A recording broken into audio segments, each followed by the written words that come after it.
importantes y relevantes en orden para que lo puedan entender mucho mejor. ¿Ya? Y para eso tenemos que ver, como dicen los temas, ¿no? Vamos a hablar de generalidades de las neoplasias, bases genéticas, cómo se da la carcinogénesis, la inmunidad, la clasificación de los tumores, la angiogénesis y la clínica. Bien, vamos a empezar entonces. Cuando nosotros hablamos de una neoplasia, hablamos de una proliferación celular, ¿no? Una proliferación celular anómala, no normal, vale la redundancia, en la cual se da por una aberración genética. Eso quiere decir que yo tengo una alteración en el DNA que ha generado que la proliferación celular sea más alta de lo habitual, ¿no? Por lo tanto anormal, y eso permite la multiplicación continua por parte de las células, lo que en algún momento provocará seguramente algún tipo de sintomatología. La etiología se sabe ciertamente que es básicamente por una alteración genética. Les repito, en toda neoplasia, llámese de índole benigna como maligna, la alteración es el DNA. Ahora, estas aberraciones pueden ser de dos tipos, o pueden ser aberraciones genéticas heredadas. Yo heredé un gen que codifica mal un tipo de proteína, etcétera, de la proliferación celular, de parte de mamá o de papá, o yo puedo haber adquirido la alteración genética a lo largo de mi vida por exposición a un determinado gen. Entonces, las neoplasias, que son básicamente una proliferación anómala de un grupo de células, ya pueden ser de dos tipos de acuerdo al comportamiento: benigna o maligna. Se llama benigna cuando la proliferación es bien diferenciada, ¿no? Y se caracterizan básicamente por células muy parecidas a las normales, pero que proliferan de manera significativa, con mitosis que no suelen ser tan frecuentes y con infiltración que, más que romper cápsulas o membranas de lámina basal, lo que hacen es crecer localmente. Por ejemplo, si yo tengo un epitelio, digamos, de colon, tengo el epitelio de revestimiento del colon. Una neoplasia benigna es aquella que prolifera y no va por debajo de la mucosa ni la submucosa, sino se va a mantener siempre en el compartimiento del epitelio. Entonces, generalmente crecen hacia la luz, por ejemplo. Un ejemplo de ello, el pólipo colónico. Un pólipo colónico es una proliferación, no es una neoplasia benigna del epitelio columnar del colon que prolifera hacia la luz del colon sin invadir por debajo de los espacios que están otras células diferentes. ¿Ya? Otra característica importante es que la neoplasia benigna no hace metástasis. Eso quiere decir que el tejido neoplásico no se va a un órgano diferente. Invade o se expande, sí, pero siempre sin romper la membrana basal. No rompe la membrana basal. El crecimiento de la neoplasia benigna habitualmente es muy lento, progresivo. Generalmente no llega a ser totalmente invasivo, ¿no? Mientras que el maligno, ahí sí es completamente diferente. Una neoplasia maligna es lo que normalmente conocemos como el cáncer. El cáncer es una neoplasia de índole maligno, ¿ya? El cáncer se caracteriza por, uno, la diferenciación. Si uno mira una célula neoplásica maligna, se caracteriza porque las características del núcleo celular y del citoplasma, pero sobre todo del núcleo celular, son muy diferentes a las de una célula normal, donde tú sueles ver un núcleo pequeño, puntiforme. La célula neoplásica maligna se caracteriza más bien por cromatina desordenada, anaplasia, aumentada de tamaño, a veces inclusive el núcleo ocupa más espacio que el mismo citoplasma, ¿no? Hay además presencia de mitosis atípicas, es decir, yo voy a encontrar muchas células que están en diferentes etapas de la mitosis, están en proliferación celular, ¿ya? Y esas etapas de la mitosis, ¿no?, hacen la que permite la proliferación de la célula, ¿ya? Muy bien. El crecimiento de las neoplasias malignas suele ser variable, pero en general es alto en general. Y digo es en general porque no todas las neoplasias malignas tienen un crecimiento alto. El mejor ejemplo de ello es el cáncer, al cual le tenemos más más miedo a los varones. ¿Cuál es? El cáncer de próstata. Entonces, el cáncer de próstata es un ejemplo de una neoplasia maligna que es muy lenta, muy lenta. Por eso le puede dar chance a varios tratamientos. El crecimiento es muy lento. ¿Ya?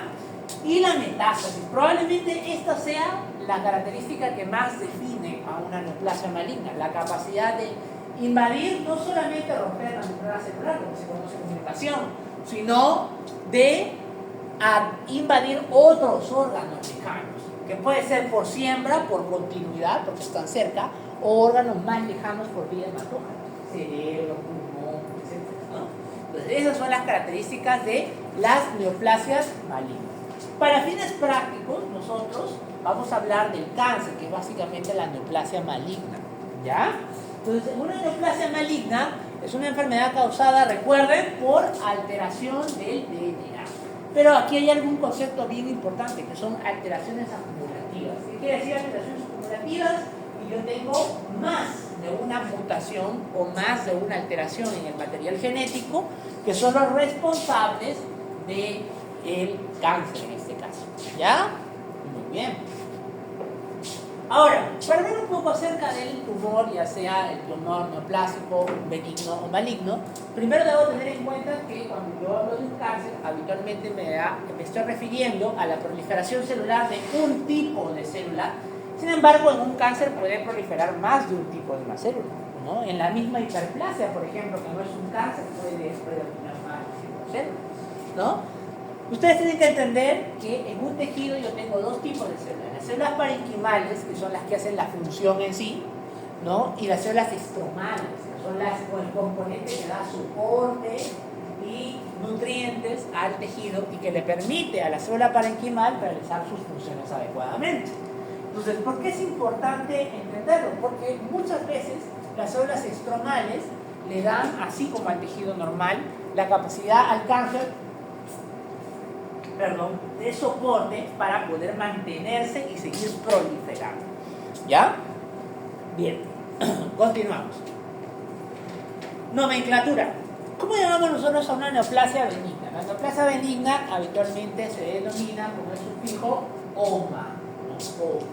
Toda aquella neoplasia, exceptuando el linfoma que tenga el sufijo OMA, van a ver ustedes que habitualmente se tratan de neoplasias de índole benigna. Y el prefijo va a ir asociado, pues, de acuerdo al tipo de tejido que está generando la neoplasia. Por ejemplo, lipoma será la neoplasia benigna de proliferación de adipocitos, ¿no?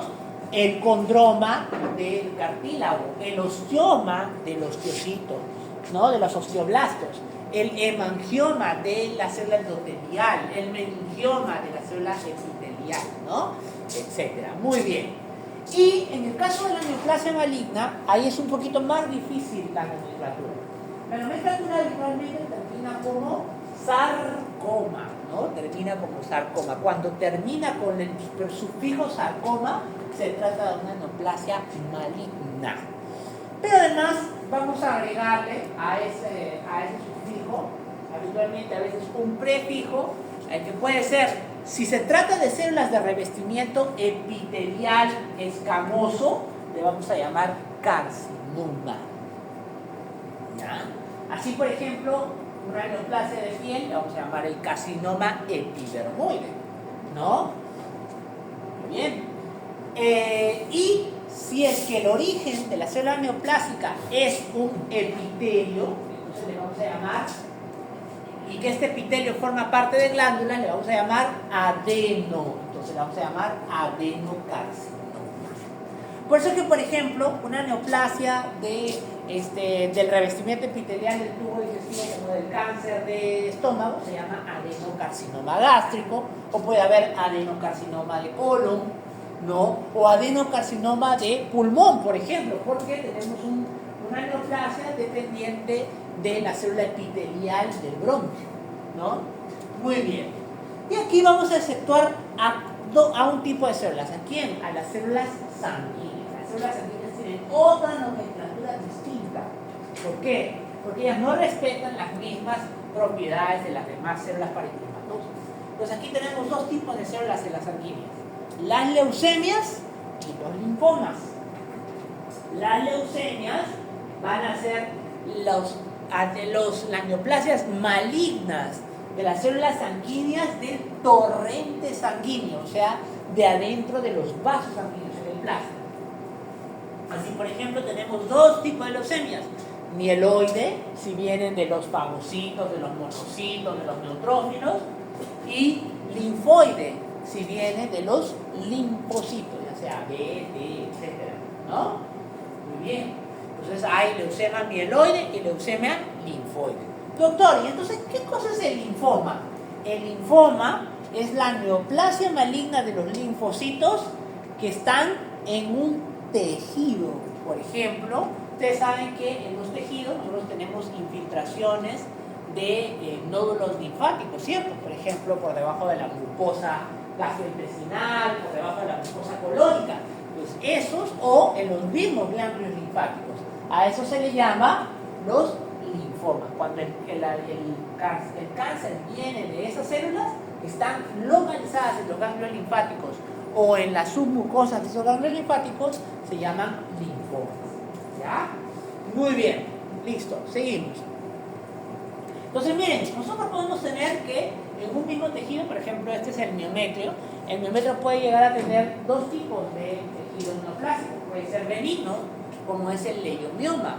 El leiomioma es un conjunto de células o una célula de índole muscular, o sea, un miocito, un miometral, que se caracteriza por proliferar alrededor y formar como nódulos. Miren ustedes, formaciones nodulares de múltiples miocitos que se ordenan en forma de remolinos, ¿no? Si ustedes se fijan, la célula tiene una característica muy similar a la célula normal, se parece mucho a una célula normal, solamente que ha proliferado en exceso y ha formado un ovillo grande de formación. Esto es a lo que vulgarmente se le conoce como el... ¿Cómo se llama eso que a veces le dan a las mujeres, inclusive ya a partir de los 30, 35 años? Que a veces provoca dolor, a veces crece tanto que puede palparse. ¿Cómo se llama?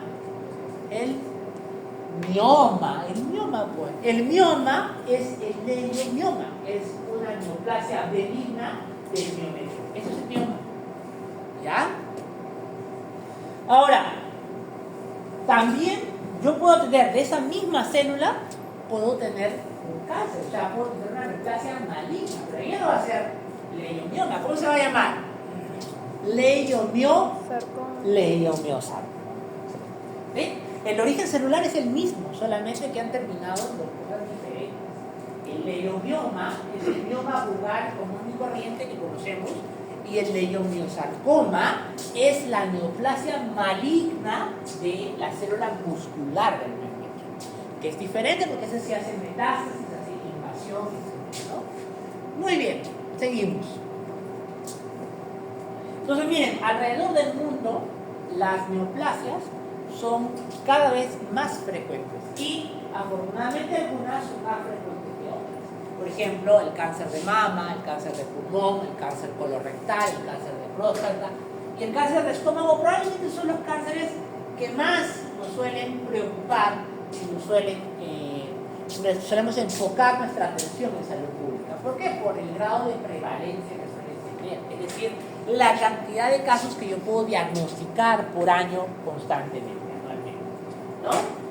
Y miren, quiero que vean, esta es la tasa de Perú, esta es la tasa mundial y esta es la tasa de Perú.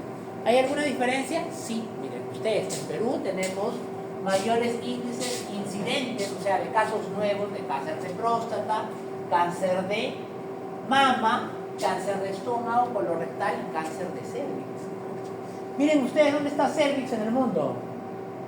Va por abajo, tiene una incidencia muy baja y una prevalencia que se mantiene. ¿Qué quiere decir incidencia? Casos nuevos todos los años. ¿Por qué es muy bajo el cáncer de cervix en la mayoría del mundo? Sobre todo en los mundos más avanzados. ¿Por qué? Porque el cáncer de cervix es uno de los pocos cánceres que tiene un agente etiológico bien definido y bien clarito. ¿Cuál es? El virus del papiloma. Eso no pasa con la gran mayoría mayoría de los cánceres. La gran mayoría de los cánceres solo tiene factores de riesgo nada más. O sea, variables que estando presentes aumentan la probabilidad de que desarrolles cáncer. A cambio, el cáncer de cervix prácticamente tiene un agente etiológico. Por lo tanto, ellos han entendido que si yo erradico el BPH o lo controlo o lo monitoreo, no voy a tener mucho cáncer de cervix. Muy bien, ahora mira el Perú. Ahí está, ¿no? Como siempre, dando la talla a nivel mundial nosotros. Exacto, ¿no? La prevención acá es cero. No va, nunca hay los exámenes preventivos, la salud a veces no llega a lugares más recónditos. Entonces ustedes, acá en la ciudad no van a ver mucho cáncer de cervix, pero cuando ustedes vayan a hacer su serum, ¿no? Van a ver que desgraciadamente allí sí hay un montón de cáncer de cervix. ¿Por qué? Porque a veces la salud no llega adecuadamente a esos lugares, los médicos no están capacitados, mandan puro serumista nada más, y el serumista peor si jala el examen, seguramente que no sabe cómo se diagnostica en la infección del virus del papiloma humano, y por lo tanto, perdón, ¿ya?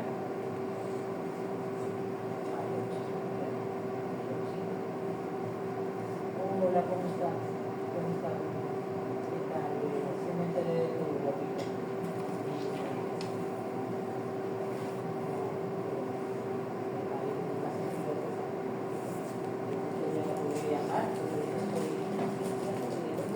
¿Le parece terminando?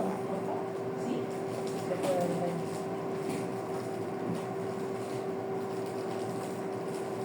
Ya. Listo. Entonces,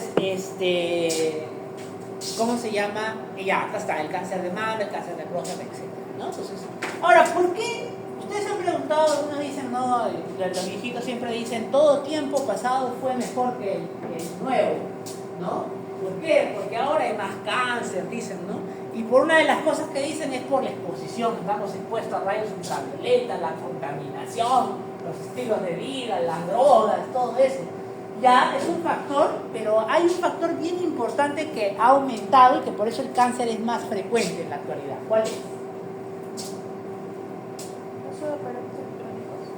¿Cuánto vivía una persona promedio en la edad media? En la edad media, ¿hasta los cuántos años vivía más o menos? Promedio, ¿ah? ¿Ah? 40 años, 35, por ahí vivía. ¿Por qué? Porque morían ya sea por causas bélicas, o sea, por guerra, o morían por enfermedades infecciosas, muy frecuentemente, la TB, la sífilis, ¿no? Morían por infecciones que ahora son completamente tratables. Entonces, como la gente se moría más joven, por lo tanto, no veíamos muy frecuentemente las neoplasias. ¿Por qué no veíamos muy frecuentemente las neoplasias? Porque las neoplasias, que lo vamos a ver ahora, generalmente requieren varias mutaciones para que se pueda presentar la neoplasia. Ahorita lo vamos a ver. Entonces, por lo tanto, ¿qué requieres? Tiempo. Pues. Entonces, ¿qué pasa cuando nuestro índice de vida aumenta? Y por lo tanto ya no vivimos hasta los 45, sino vivimos hasta los 80 y tantos. ¿Qué van a empezar a aparecer más? Las neoplasias. Si antes no había tanto era porque no le dábamos tiempo. Pero ahora que ya le damos tiempo, ya pueden hacer. Muy bien. Listo, seguimos. Bien. Ahora sí, por favor, yo sé que están un poco cansados, que tienen hambre, pero para esta parte sí es bien importante que entiendan porque es prácticamente el porqué de toda la clase. ¿Ya? Bien. ¿Qué les dije yo? ¿Por qué aparecen las neoplasias? ¿Hay un daño en qué? En el ADN. Hay un material genético alterado. Ok. Entonces, ese daño en el material genético altera el ciclo celular normalmente por el que pasa la célula. ¿Ya? Pero para eso, ¿qué tengo que recordar? El ciclo celular. Porque si yo no recuerdo el ciclo celular, no voy a saber absolutamente cómo funciona la neoplasia. Ojo, pestaña y ceja para esa parte porque voy a recordar lo que seguramente ya se olvidaron de biología. A ver, vamos a ver. Para empezar, una célula empieza en G1 directamente proveniente ¿de dónde? De la mitosis, ¿cierto? Como era tu célula primero, vino de una célula madre, se dividieron en dos, y cada célula ha venido y ha empezado en G1. En G1 yo tengo que se detiene la síntesis de DNA, ya no hay síntesis de DNA. ¿Por qué? Porque se supone que no me voy a volver a dividir, al menos en esta fase. Yo no me voy a volver a dividir, por lo tanto no voy a crear más DNA, sino el DNA con el que ya vine de la mitosis. Entonces, ¿y qué más bien voy a empezar a producir? ARN, porque el ARN es el que da como origen final la transcripción en proteínas. ¿Por qué? Porque la célula va a crecer.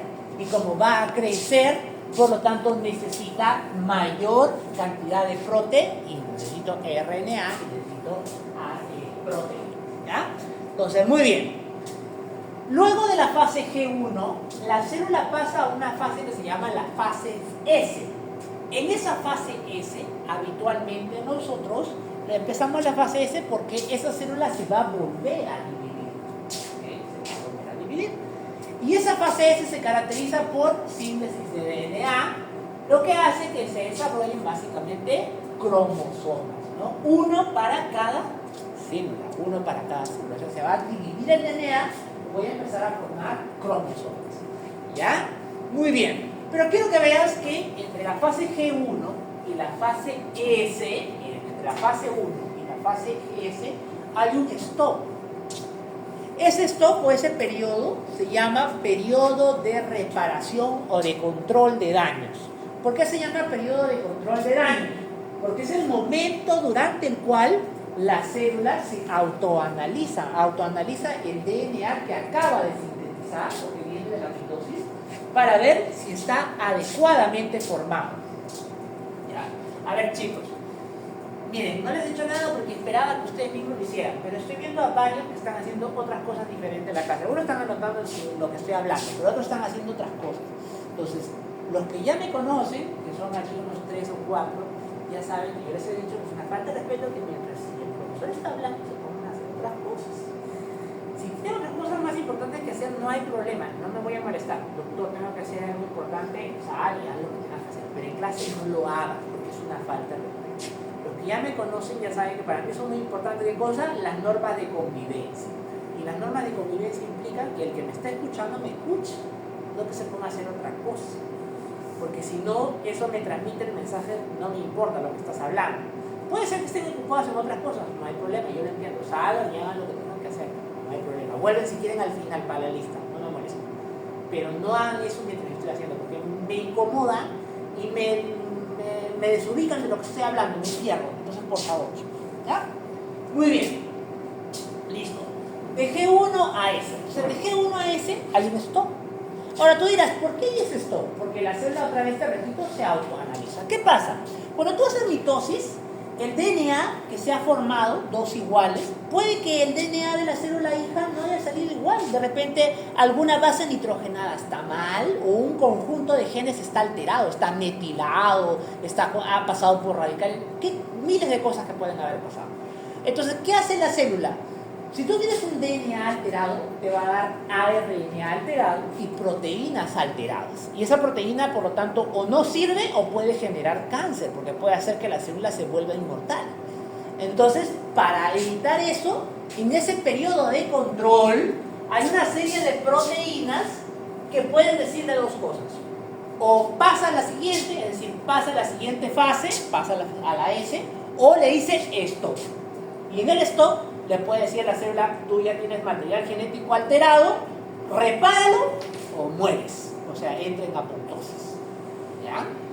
La mayoría de las veces lo repara, y lo repara y sigue con la siguiente fase. ¿Ya? Bien. Seguimos. En la siguiente fase, después de la S, pasa a la fase G. En la fase G hay una fase que se conoce la fase premitótica, en la que hay síntesis de DNA. Ya se detiene, pero el DNA se vuelve a detener la síntesis, pero ahora hay síntesis de ARN y proteínas nuevamente. Aquí ya no hay síntesis de DNA, se ha vuelto a perdurar la síntesis de proteica y está lista para pasar a la mitosis. Ya aquí prácticamente ya se va a comenzar a dividir la célula, el citoplasma se va a dividir para otra vuelta a formar dos células hijas. Pero entre G2 y ya la efectivización de la mitosis, o sea, la fase M, hay un segundo stop. Ese segundo stop se llama el control, es el segundo periodo de control de DNA. Ese segundo periodo de control de DNA lo que hace es controlar antes de que se haga la mitosis que el material genético que se ha formado esté dañado o no.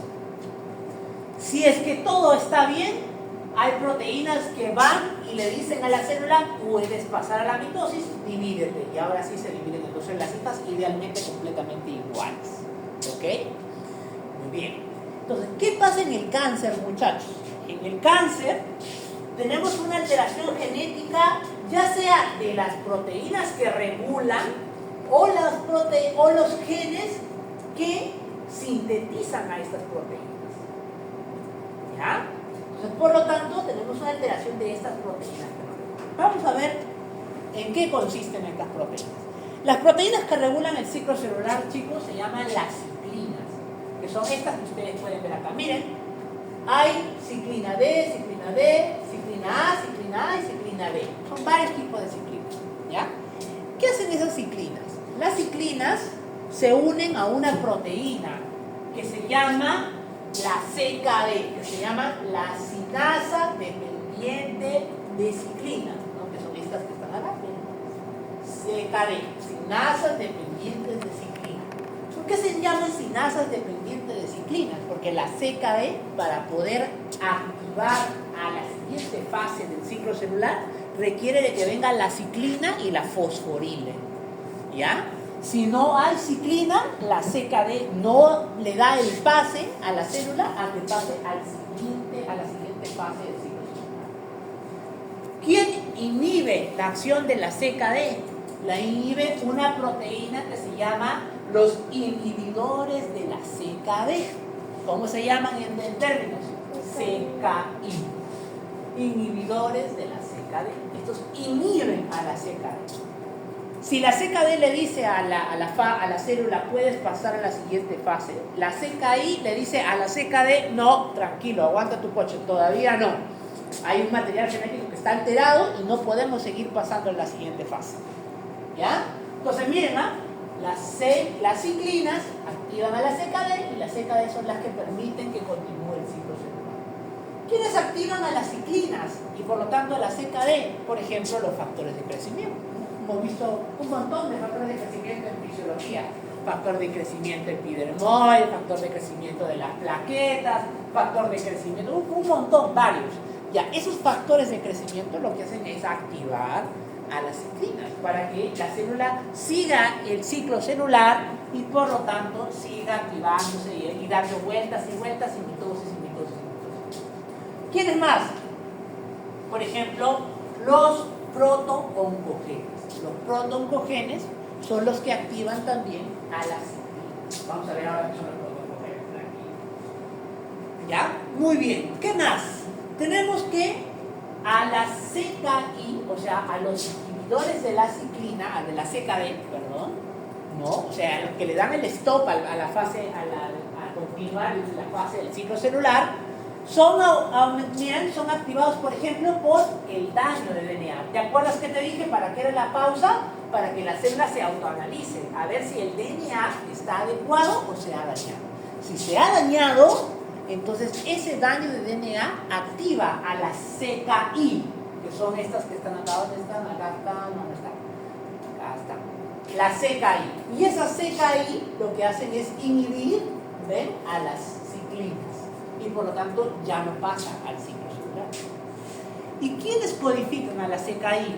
Ahí está. ¿Te acuerdas? Debes haber leído en los artículos que el P53, que el P34, todos esos horribles genes que nadie se quiere acordar. Ya, esos genes codifican a las ciclinas y a los inhibidores de las ciclinas. Por eso es que cuando tú tienes, por ejemplo, compromiso del P53, que es el que estimula a las ciclinas, a los inhibidores de la ciclina, tienes un aumento de proliferación celular. Porque el P53 fabrica más inhibidores de la ciclina, es decir, le dan el stop al ciclo celular y no permiten que se siga proliferando. ¿Ya? Muy bien. Listo. Ya está. Hasta aquí. ¿Tienen alguna duda? ¿Algo que no ha quedado claro? Profesor, si hay un daño en el ADN, ¿por qué inhiben a las ciclinas? ¿Ah? Si hay un daño en el ADN, ¿por qué inhiben a las ciclinas? ¿Inhiben a la ciclina? El DNA no. El daño en el DNA activa a la CKI, que son las inhibidoras de la CKD. Y la CKD es la que controla. Y la CKD es esto, mira, a ver. Acá está en este gráfico, se ve mejor, ¿sí ven? Aquí. Para que la célula pase al siguiente ciclo, requiere la CKD activada. Pero la CKD solo se puede activar cuando la ciclina viene y le pone un fósforo nada más. ¿Ya? Entonces, inhibir a la CKD inhibe que la célula pase al siguiente paso. ¿Quién inhibe la CKD? La CKI, que son las inhibidores de la ciclina. La CKD no controla, o sea, simplemente hace que pase. No controla, más bien. La CKD hace que pase. ¿Entiendes? Ajá. La CKD hace que pase de G1 a S. ¿Quién inhibe a la CKD? La CKI. Ay, ay, ay. Por eso. ¿Ahora sí entendido? La CKI inhibe la CKD activada. Claro, activada. ¿Ya? Muy bien. Tan solo la fase S. No, también acá, en la fase, miren, aquí, entre el segundo stop. Solamente que en el segundo stop, el principal implicado es la ciclina y la CKD1, que son varios tipos. No importa ahorita el tipo, porque eso no es lo más importante. Solo importa qué cosa hace cada molécula. ¿Ya? ¿Ven? Es en dos stops, ¿ah? Aquí y acá. Listo. Ya, muy bien. ¿Hasta aquí entonces todo claro? ¿O alguien se perdió por ahí? Ya, muy bien. Vamos a lo siguiente. ¿Qué son los broncogenes y qué son los protoncogenes y qué son los genes supresores de tumores? A ver, chicos, en nuestros genes, para el ciclo celular, existen básicamente dos tipos de genes. Ojo, cuando hablo de tipos no quiere decir que solo hay dos genes, no, me refiero a tipos. En cada tipo hay un montón de genes, varios. Entonces, los genes que promueven la proliferación y que por lo tanto hacen que la célula pase al siguiente ciclo celular, o sea, las células que hacen que pasen de acá a acá, de acá a acá, de acá a acá, de acá a acá hasta la mitosis, y los genes que le ponen el stop, o sea, los genes que codifican el stop, ya sea porque codifican CKI o porque inhiben a la ciclina, etc. ¿Me entienden? Varios tipos de genes. ¿Ya? ¿Entienden o no? ¿Sí? ¿No? ¿Sí? Ya, entonces los genes que promueven la proliferación se llaman proto-oncogenes. ¿Por qué se llaman proto-oncogenes? Porque son material genético que lo que hace es, su objetivo final es promover que la célula continúe con el ciclo celular. Los genes supresores de tumores son los que hacen lo contrario. Su efecto final es evitar que la célula pase en el siguiente fase del ciclo celular. Ahora, en cada uno hay diferentes tipos, hay diferentes genes, ¿ah? Por ejemplo, el gen del retinoblastoma, el BRCA, el H, todos los que van a leer a lo largo de los artículos, ¿ya? Entonces, todos los genes se agrupan en dos tipos, o bien son protoncogenes o bien son genes supresores de tumores. Ahora, el protooncogen, ¿sí? El protooncogen, ¿ya? El protooncogen puede lesionarse, bueno, puede lesionarse. ¿Se acuerdan que dijimos que el cáncer se produce porque hay una lesión en el DNA? Ok. Entonces, ¿cuándo se da un cáncer? Cuando tú tienes una mutación o tienes una alteración en el DNA de un protooncogen o de un gen supresor de tumores. ¿Ya? Eso es el cáncer. El cáncer se da porque hay una lesión en cualquiera de los dos tipos de los genes de crecimiento celular. Entonces, cuando un protooncogen que normalmente promueve la proliferación celular muta y favorece el cáncer, se convierte en un oncogen.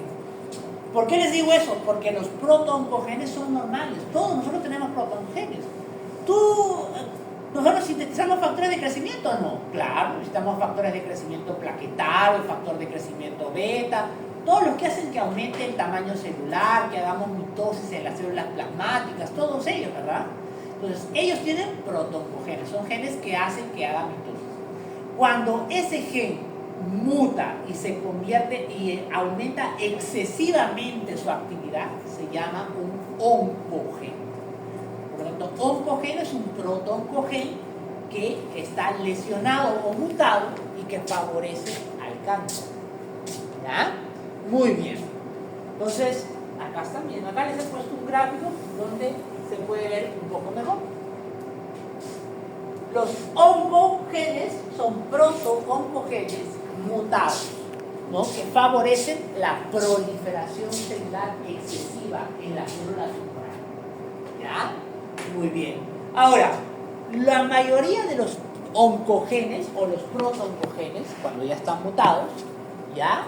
Se caracterizan por ser genes de origen, por ser genes de índole dominante. ¿Qué significa un gen de índole dominante? A ver, las leyes de Mendel. ¿Qué significa un gen dominante? Ya, más que eso, todo se expresa, ya sea en... ¿Ah?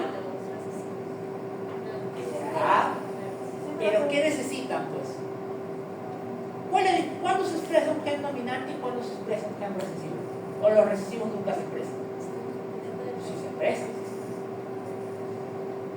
¿Cuántos? Un gen, ¿dónde lo tenemos? Los genes de los autosomas, de los cromosomas autosómicos, ¿cuántos tenemos? ¿Uno o dos? ¿Uno o dos?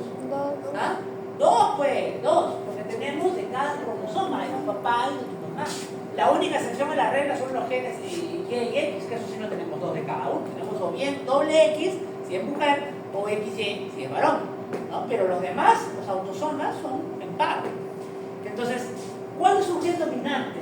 Cuando tú tienes un gen, por ejemplo, un gen que solamente hay en uno de los cromosomas, pero que no necesita más que uno solo para expresarse nada más. Es un gen dominante, ¿no? Es por eso que a veces dicen, ¿no? Cuando te has dado cuenta que a veces tú te pareces más a tu papá o a tu mamá, puede ser porque el papá o mamá tienen cierta característica que es dominante. Por ejemplo, que se expresa siempre en los hijos, porque basta con que lo herede solamente una vez el papá, no importa que la mamá no tenga ese gen, igual se va a expresar porque es dominante. ¿Ya? ¿Qué son los genes recesivos? Los genes recesivos son aquellos genes que necesitan que estén los dos para que se expresen en ambos cromosomas. ¿Entienden? ¿Sí? Entonces, esos son los genes recesivos. Los oncogenes habitualmente son genes dominantes. O sea, solo requieren la mutación de uno solo de los cromosomas, nada más. Mientras que los genes supresores de tumores, para que muten y por lo tanto inhiben el crecimiento celular, ¿no? Requieren básicamente de doble. ¿Por qué? Porque habitualmente son genes recesivos. O sea, para que tú tengas a un gen supresor de tumor inhibido y por lo tanto favorezca la proliferación del cáncer, necesitas que los dos genes estén mutados, del uno y del otro cromosoma. ¿Ya? ¿Entienden o no entienden? ¿Sí? Ya. A ver, ¿saben? Han entendido que es un gen supresor de tumor, ¿no? Es un gen que inhibe la proliferación celular, o sea, que le da el stop al crecimiento de la célula. Ese es un gen supresor de tumor. Para que haya un cáncer, tú puedes tener dos cosas o una sola, que es que tú tengas un proto-oncogen aumentado en actividad, por lo tanto prolifera. O puedes tener un gen supresor de tumor inhibido, por lo tanto no hay nadie que le ponga el stop a la célula, ¿entiendes? O en la mayoría de los cánceres puedes llegar a tener los dos, o sea, tienes mutación del proto-oncogen y encima te has mutado también el gen supresor de tumor. Entonces la célula prolifera y no hay nadie que le ponga el stop. Entonces, a lo que yo voy acá es que me refiero a que los genes pro-oncogenes o los oncogenes habitualmente son genes de origen de naturaleza dominante. ¿Qué quiere decir? Que para que se exprese esa mutación solo necesita la mutación de un alelo, nada más. Mientras que en el caso de los genes supresores de tumores, para que se inhiba por la mutación, generalmente requiere la mutación de los dos alelos. ¿Entiendes? ¿Sí? Muy bien. ¿Y por qué voy por a esto de acá? Vamos a ver un ejemplo. ¿Qué pasa cuando yo tengo la mutación de un pro-oncogen? En este caso vamos a utilizar un gen que se llama el gen... Acá está, ¿dónde está? Acá gen. Ah, ya, el gen ABC-BCR. El gen ABC y el gen BCR, ambos son genes que están en diferentes cromosomas.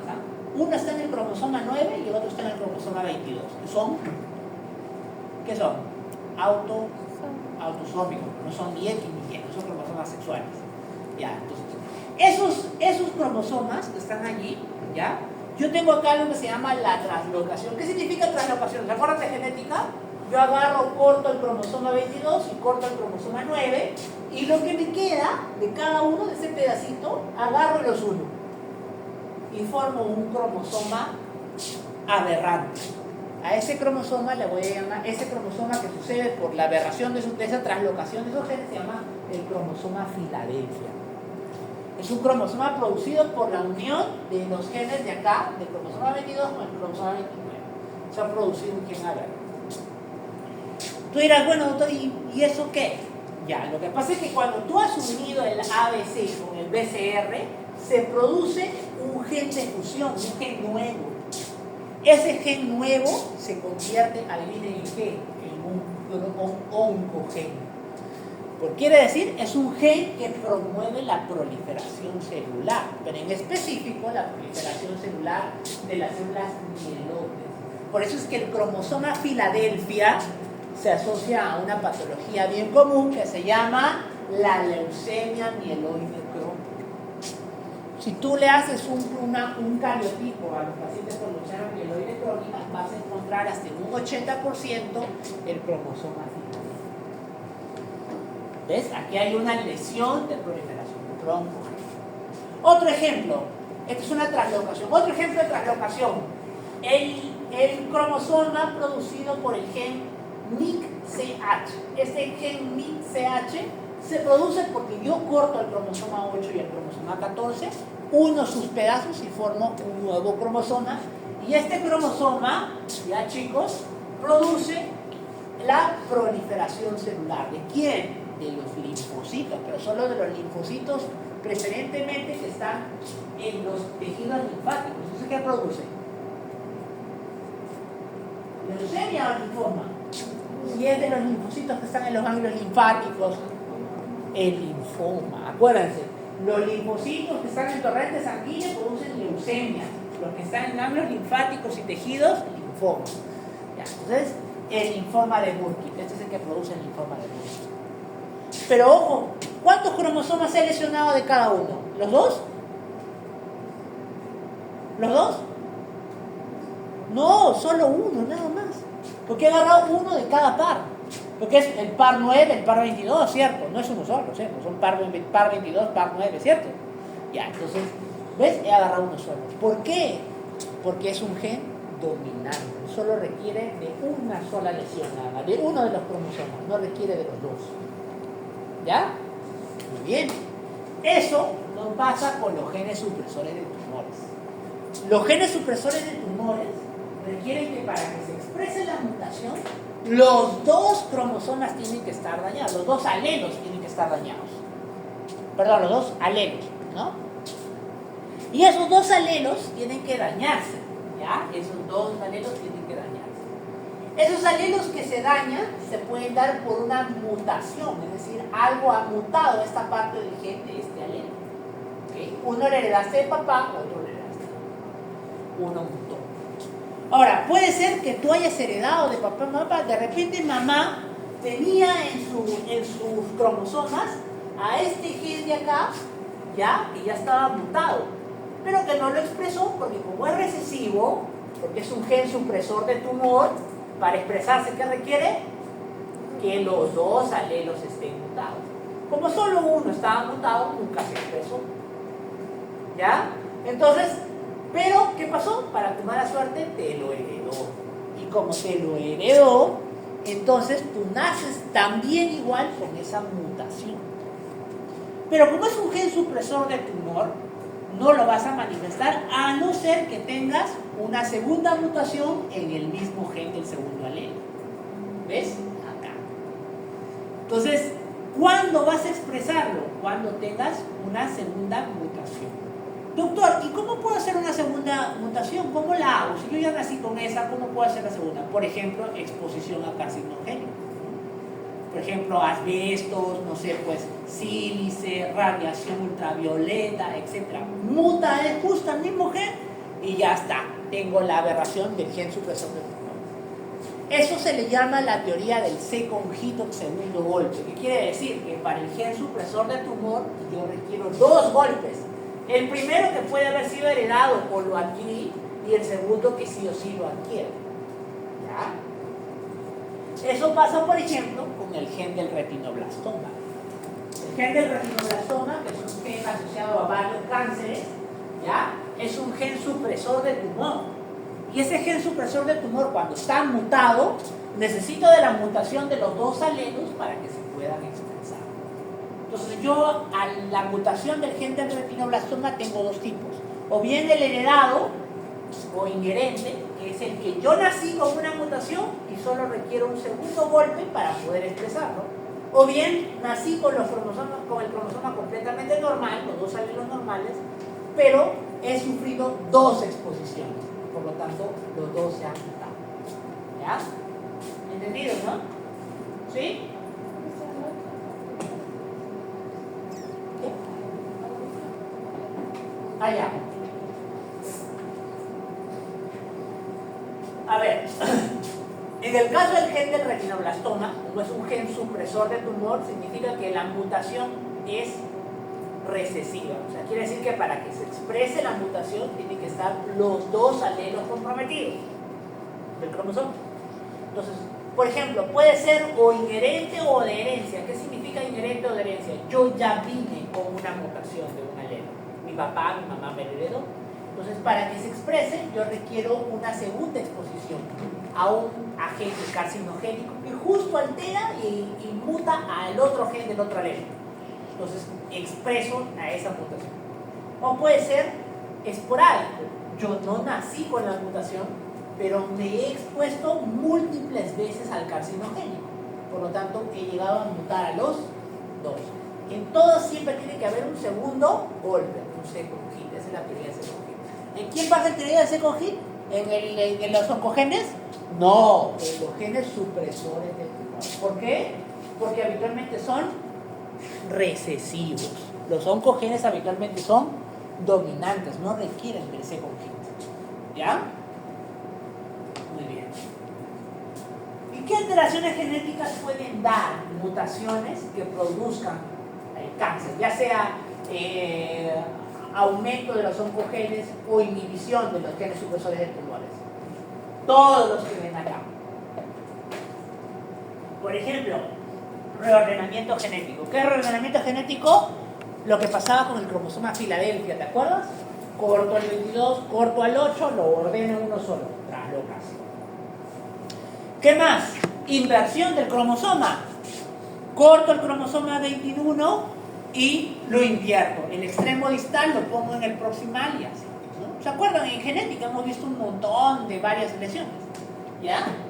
Muy bien, delecciones. ¿Qué es delecciones? ¿Te acuerdas? Eliminar. Yo agarro un alelo, le corto un pedazo y se lo quito.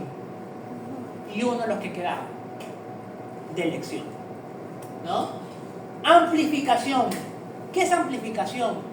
Yo aumento la expresión de un proto-oncogen. No corto ni altero nada, solo aumento, ya sea mediante la metilación, aumentando el número de cadenas, etc. ¿No? Aumento la expresión. Aneuploidía, ¿cuándo es? Cuando yo convierto o hago que tengo un número de cromosomas no múltiplo de lo que habitualmente tengo, ¿no? MicroARN, cuando yo agarro, por ejemplo, un ARN, le corto una cadena y habitualmente los ARN a veces son inhibidores del ciclo celular. Entonces, cuando yo altero ese ARN, no tengo ese regulador negativo y por lo tanto la célula prolifera. ¿Hay más tipos de daño de DNA? Sí, miren, la metilación, la transducción de histonas, hay un montón. Pero estos son los más principales, los más importantes, los más relevantes. ¿Ya? Muy bien. ¿Os acuerdan? Porque esta era la pregunta de examen a la vez pasada. Sí. Muy bien. Y acá les han puesto en cuáles son los tipos de lesión más frecuentes en los oncogenes y cuáles son los tipos de lesión más frecuentes en los genes supresores de tumores. ¿Ya? Lo mismo esa, solamente que en cuál es en cada cual. ¿Ya? Muy bien. ¿Hasta aquí todo claro? ¿Sí? Sí. Bien, pero Hasta acá hemos visto que el cáncer o la neoplasia se da porque yo tengo una alteración genética. ¿Cuáles hemos visto los diferentes tipos? Y hemos visto que algunos requieren de un segundo hit, otros requieren de un primer hit. Muy bien, entonces nos preguntamos, doctor, pero ¿y estos hits a qué se refieren? ¿Qué son estos golpes? Los golpes o los second hit son habitualmente sustancias o propiedades químicas o físicas o enfermedades que bajo ciertas circunstancias provocan daño de DNA.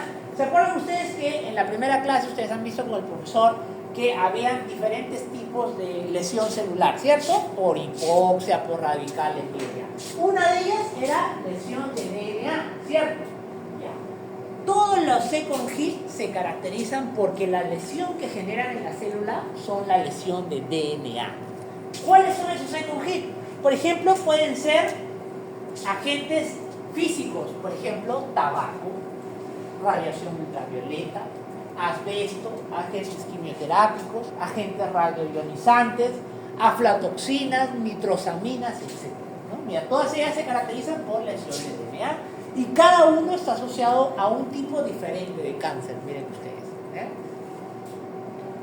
Doctor, ¿puede haber otro tipo de second hit? Sí, por ejemplo, enfermedades. Miren, las enfermedades también pueden ser un second hit.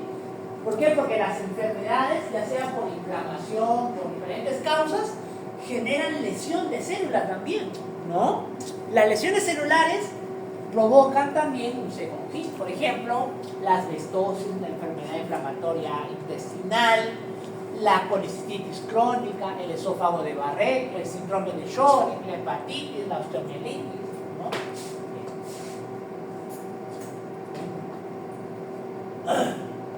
Otra causa de agente lesivo o de second hit, ¿cuál es? Las infecciones. Sobre todo, ¿quiénes? Los virus. ¿Por qué? Porque los virus, ¿qué es lo que hacen adentro de la célula? ¿No? Hacen que la célula cree DNA nuevo, que son su nueva partícula viral. Hacen que adentro de la célula se cree nueva partícula viral. Y en el interín alteran el material genético de la célula. Por eso es que muchos virus son factores de riesgo para cáncer. Ejemplo, el más ejemplo, ¿cuál es? El agente etiológico del cáncer en cervix, ¿quién? El virus del papiloma. A ver, ¿qué otros virus están asociados a cáncer? ¿Ah? El del Epstein-Barr produce el linfoma de Burkitt, ¿qué más? ¿Ah? Citomegalovirus, también está asociado a linfomas, ¿qué más? El virus herpes 6, ¿no? ¿Qué más? El Helicobacter no es un virus. El virus de la hepatitis B y C, chicos, es una causa de cáncer hepático, de neoplasias de cáncer hepático, de hepatocarcinoma. ¿Ya? Muy bien. Pero también, inclusive, lo que dijo la doctora, o sea, bacterias. Por ejemplo, el Helicobacter pylori está asociado también a neoplasias de cáncer, de estómago, ¿no? Esquistosoma hematobium, que es un parásito, está asociado al carcinoma de urotelio, o sea, al carcinoma de vejiga, ¿no? Bien.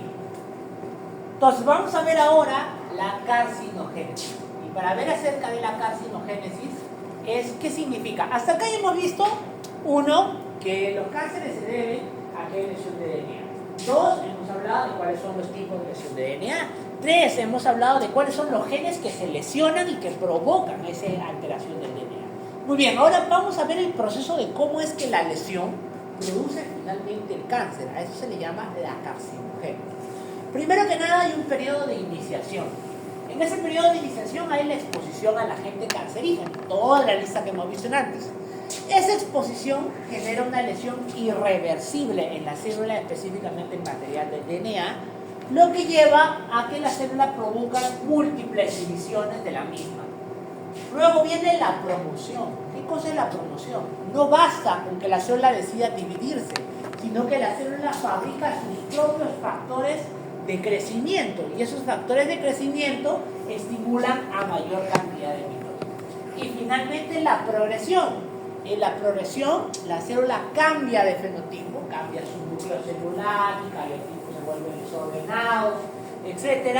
Pero además es el que le permite el crecimiento autónomo. Quiere decir que la misma célula comienza a secretarse sus factores de crecimiento para ella misma crecer y además invadir. Esa es la progresión donde se da la metástasis y la invasión a otros órganos. Muy bien. Listo. Entonces, ahora, miren, uno podría pensar que cuando una célula muta, ¿ya? Cuando una célula muta, el gen específico muta, veamos un gen supresor de tumores o un oncogen, luego da origen a dos células que tienen la misma mutación, ¿cierto? Y esas dos a su vez dan más células que tienen la misma mutación, ¿cierto?